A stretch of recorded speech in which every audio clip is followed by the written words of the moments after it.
welcome back to Saltiness Isn't Bliss. Tonight I am featuring butterfly pork chops. So we want to start by preheating our oven to 400 degrees. My oven knobs are a little noisy. So this is my pork chops. This is about 1.5 pounds. The great thing about these is they're so large on the top that it really just gives you a lot of space to add a lot of flavor, which is what we're going to do tonight. The downside is that they are so thick that they do take a long time to cook. So I'm going to shoot for 40 minutes. I'm going to hope for 35, but we'll kind of see where we're at about halfway through. So we've just preheated our oven to 400 degrees. Now we're going to get our pan set up. So I've shown this before. You can use and make it work with whatever you've got at home, but I just use a basic baking or cookie sheet, line it with foil, and then this is just an actual cookie cooling rack that I put on top. So I'm going to put a layer of cooking spray on that rack. And now I'm going to lay my pork chops directly onto the rack. And then we will season them lightly. Alright, so we've got our pork ready on our pan. We're going to lightly season that now. Later on we will get to the good stuff. I've got some multicolored cauliflower here, but this is frozen. So I've pulled it out of the freezer. I'm going to let it thaw while the pork chops are cooking in the oven. But this is purple, orange, green, and white cauliflower, which I've actually never seen before. So it's just a fun pop of color. It makes me think of spring, and spring has finally sprung, so here we are. So now what I'm going to lightly season my chops with is I'm going to brush some olive oil on there, and then I'm going to sprinkle this salt-free seasoning. So this salt-free seasoning is chock full of garlic, chives, lemon peel, orange peel. It's just a real good blend of flavors. So let's get that oil on there. You can choose how light or heavy you want your coat of oil. And also you can choose whether you want to season both sides of the meat. I usually only season one. Hubby likes both sides seasoned, so I'm going to season both sides of his. So let's flip that one over. And we'll put some oil on that. Okay, so we've just brushed olive oil on both sides of our meat. This is the back side here.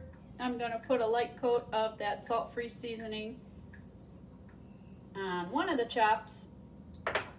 Flip them over.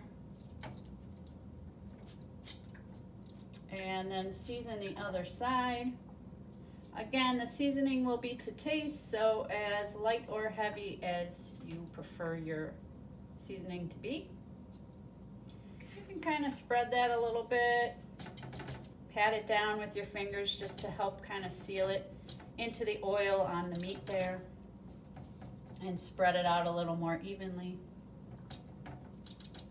So that is where I'm going to leave my meat at the moment. So it's going to go in the oven once it's preheated to 400 for about 20 minutes. So that will leave us with another 15 to 20 to cook. So in 20 minutes, we'll see where we're at as far as doneness, and we will start to add some more flavors onto the meat. See you then. All right, guys, I am back.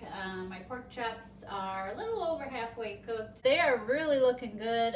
They look like the seasoning and the moisture is all being maintained right there on the pork chop. We're not losing that, even though some of that is dripping down below, but that's going to happen regardless. So here is my multicolored frozen cauliflower. And so now I'm just going to top my pork chops with the cauliflower. Any veggie will work. Certainly don't have to use this one. And as you can see, you can go with fresh or frozen, whatever's easiest, whatever you have in the house. We do have one last step, one last ingredient we're going to add on there at the very end that will really pull all our flavors together. So I will see you in a little bit. Okay guys, so I have pulled the chops back out of the oven. They've had a little time to cook with that cauliflower on top, so now we're going to add our last and final ingredient. which I have in just the cutest little jar here. I actually just had this jar extra in the kitchen and thought, hey, why not put my shredded Parmesan cheese in there? It's a great place to store it. It's cute, it's versatile, so I thought I would share that with you in the video because I just did it today, so it's kind of exciting. Anyway, any cheese will work. So we just want to sprinkle, again, this will all be to taste, so however thin or thick you want your layer of cheese. All right, dinner is done. So, got my pork chops with my Parmesan cheese cauliflower topping. And on the side, I made some Mediterranean herb scallop potatoes from a box. Kept it simple tonight. So, let me get this on a plate to give you the full effect here.